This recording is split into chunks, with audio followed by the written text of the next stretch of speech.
Breaking news చూస్తున్నాం. తెలంగాణ సచివాలయం వద్ద హై టెన్షన్ వాతావరణం నెలకొంది. గ్రేటర్ హైదరాబాద్ బీజేపీ యత్నం సచివాలయం ముట్టడికి ప్రయత్నించారు. 6 గ్యారంటీలు ఇచ్చి 6 మోసాలు చేశారని ఆగ్రహం వ్యక్తం చేశారు. సేవ్ హైదరాబాద్ పేరుతో బీజేపీ నేతలు నిరసన చేపట్టారు. ముట్టడికి యత్నించిన బీజేపీ కార్పొరేటర్లు నేతలను పోలీసులు అరెస్ట్ చేశారు. బీజేపీ ఆందోళనతో సచివాలయం వద్ద పోలీసులు భారీగా మోహరించారు. కరెంటు తీగలతో మరణాలు, జీహెచ్ఎంసీలో సమస్యలపై బీజేపీ ఆందోళన చేపట్టింది. ప్రజలను మోసం చేసిన సీఎం రేవంత్ రాజీనామా చేయాలని డిమాండ్ చేశారు.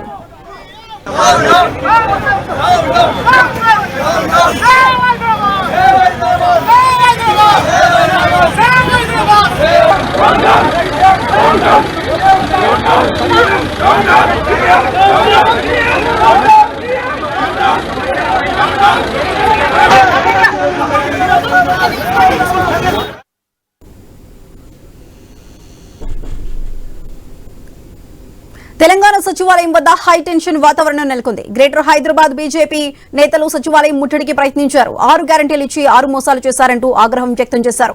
అయితే ప్రస్తుతం అక్కడ పరిస్థితికి సంబంధించి మరింత సమాచారం మా ప్రతినిధి సుప్రియ అందిస్తారు.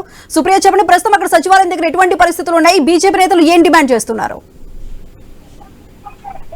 ఇక్కడ సెక్రటేరియట్ దగ్గర చూస్తే అయితే 4 దిక్కుల అయితే బీజేపీ నేతలు అవ్వచ్చు, కొంతమంది కార్పొరేటర్లు వచ్చి అయితే ఇక్కడ ముట్టడి చేస్తారు. అయితే పలువురిని కార్యకర్తలను ఇప్పటికే అరెస్ట్ చేసి అయితే పిఎస్ కి తరలిస్తూ ఉన్నారు. అయితే ఇక్కడ మాత్రము పెద్ద ఎత్తున పోలీసులు మోహరించారు. చాలా మంది కార్యకర్తలను అరెస్ట్ చేసినప్పటికీ కూడా ఇంకా కూడా బీజేపీ కార్యకర్తలు నేతలు ఇక్కడికి వస్తూ ఉన్నారు. వచ్చిన వాళ్ళని డ్రైవర్స్ ని కూడా అరెస్ట్ చేసి అయితే తీసుకెళ్తున్నారు. అయితే సేవ్ హైదరాబాద్ అనే పేరుతో ఈ రోజు సెక్రటేరియట్ లో ముట్టడికి దిగారు. హైదరాబాద్ లో చూస్తే జిహెచ్ఎంసీ పరిధిలో ఎక్కడ కూడా నాలలకి సంబంధించి విద్యుత్ స్తంభాలకి, కేబుల్ వైర్లకి ఇలా రోడ్లు గుంతలమయం అవ్వడంతో ఇక్కడ పరిస్థితులు బాగాలేవని చెప్పి అయితే బీజేపీ నేతలు అయితే ఈరోజు సెక్రటేరియట్ ముట్టడికి వచ్చారు. అయితే గణేష్ చవితి సందర్భంగా ఇప్పుడు రానున్న రోజుల్లో గణేష్ చవితి ఉంది కాబట్టి ఇక్కడ కేబుల్ వైర్స్ రామంతపూర్ లో 5 చనిపోయినప్పటికీ కూడా కొన్ని రోజులు 2 రోజుల వరకు కేబుల్స్ కట్ చేశారు. ఇంకా నగరంలో మొత్తం కేబుల్ వైర్స్ ఉన్నప్పుడు కూడా జిహెచ్ఎంసీను పట్టించుకోవట్లేదు అని చెప్పి ఈ ముట్టడికి అయితే దిగారని చెప్పాలి. అయితే జిహెచ్ఎంసీ పరిధిలో ఉన్న సమస్యలను తీర్చాలి, ఇప్పటి వరకు కూడా ప్రభుత్వం కూడా పట్టించుకోవట్లేదు అంటూ రేవంత్ రెడ్డిపై కూడా నినాదనాలు చేసుకుంటా రేవంత్ రెడ్డి గద్దె దిగాలి అని చెప్పి కూడా ఇక్కడ బీజేపీ నేతలు అయితే పెద్ద ఎత్తున ఇక్కడ మోహరించారు. దాంతో పాటు పోలీసులు అవ్వచ్చు, లేదంటే ఇక్కడ షీటింగ్స్ ని కూడా పెట్టారు. అయినప్పటికీ కూడా ఇక్కడ కంట్రోల్ చేయలేని పరిస్థితి అయితే కనిపిస్తుంది. ఇంకా చాలా మంది కూడా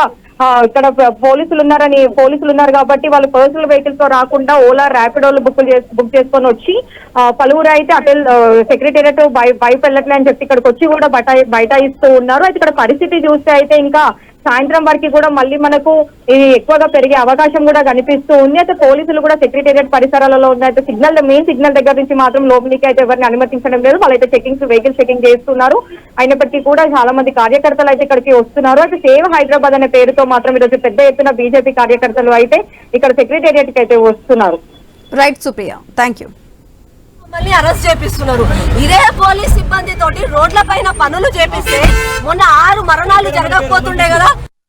ప్రజా సమస్యల కోసం అని చెప్పి ప్రజలు పడుతున్న బాధలను ఈ రోజు రేవంత్ రెడ్డి ఒక మున్సిపల్ శాఖ మంత్రిగా ఉన్నాడు కాబట్టి ఈ రోజు తనని ప్రశ్నించడానికి వస్తే పోలీస్ సిబ్బందితో మమ్మల్ని అరెస్ట్ చేపిస్తున్నారు.